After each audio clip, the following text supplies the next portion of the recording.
Como nós vamos saber, de uma forma geral, se alguém está a favor do bem ou não?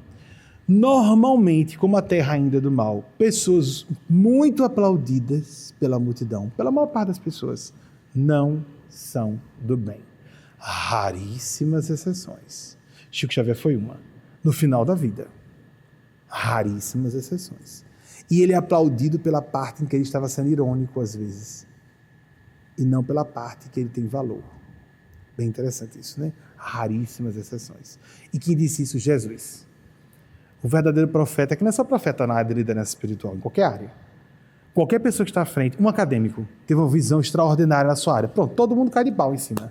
Tá errado, tá errado, tá errado, tá errado. Os gênios científicos, os gênios artísticos, a pessoa inovou. Cacete de todo mundo. Pode observar, é lei da vida, é lei psicológica, é lei espiritual. Por uma questão bem prática e óbvia. Se alguém está à frente do seu tempo, não é bem recebido no seu tempo. Se alguém representa a semente do futuro, vai ser visto como algo em conflito, não é o presente. Isso está errado. Se representa o futuro, as pessoas do presente não compreendem direito. Então vão nivelar com quem não presta, quem está errado, quem é imoral. Há pessoas que não são aplaudidas que são do mal, sim. A gente que é vista como marginal e é criminosa mesmo, sim, claro, isso é óbvio, isso não precisa ser apresentado ou defendido. A questão é que, por exemplo, enquanto algumas pessoas iam para as fogueiras porque eram criminosas, a maior parte, como Joana d'Arc, foi queimada porque era mulher, que se vestia de homem, que falava com vozes que ninguém ouvia. Médium, transgênero, no século XV. Conhecia assuntos militares que ninguém conhecia. Numa época de temor místico, supersticioso, então, as pessoas... né? Pronto, o Delfim francês conseguiu o que quis, entregou os ingleses e eles torraram a moça numa fogueira.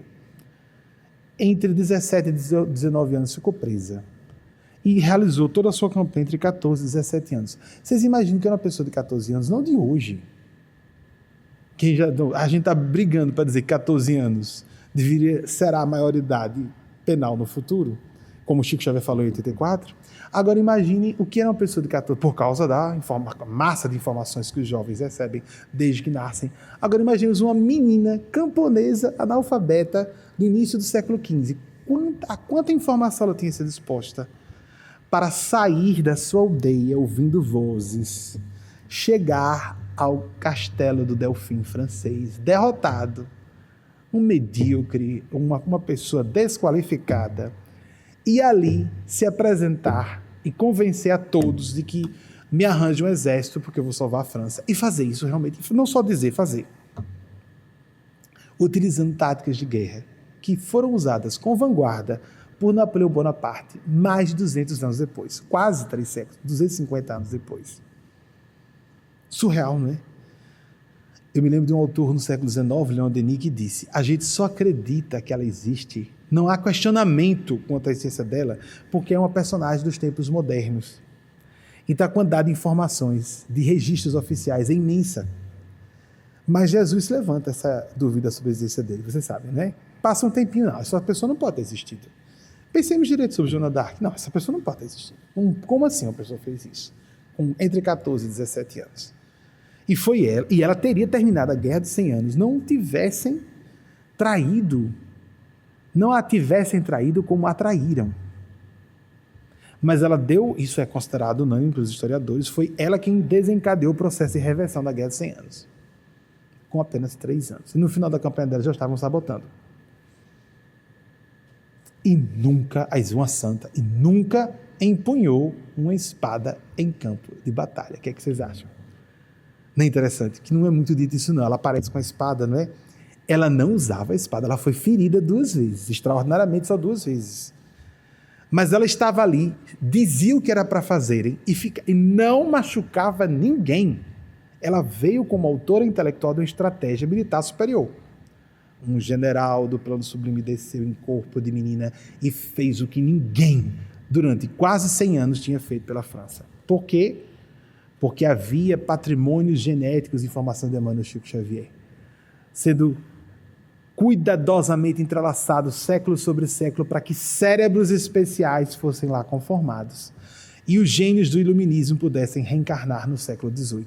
E a dizimação sistemática, porque foi uma dizimação.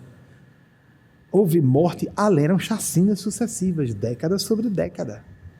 A dizimação que a Guerra de 100 Anos estava fazendo, que os ingleses estavam avançando o território dentro da França, estava comprometendo esse projeto. Então mandaram o gênio plano sublime às pressas, né? Que aos 14 anos ela já estava agindo, para reverter o quadro. E salvaram esse trabalho de alguns milênios de seleção genética. Vocês imaginam como era? Faça aquela pessoa casar com aquela, que depois vai transar como concubina daquela outra.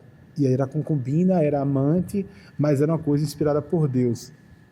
Porque o casamento oficial era político. Aí faz aquele outro, por interesse político mesmo, fazer aquela outra, casar com aquela outra, ter filho ali.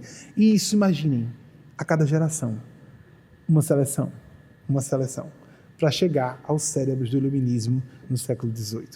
Só que isso vinha há séculos já, antes do século XV. Fabuloso, né?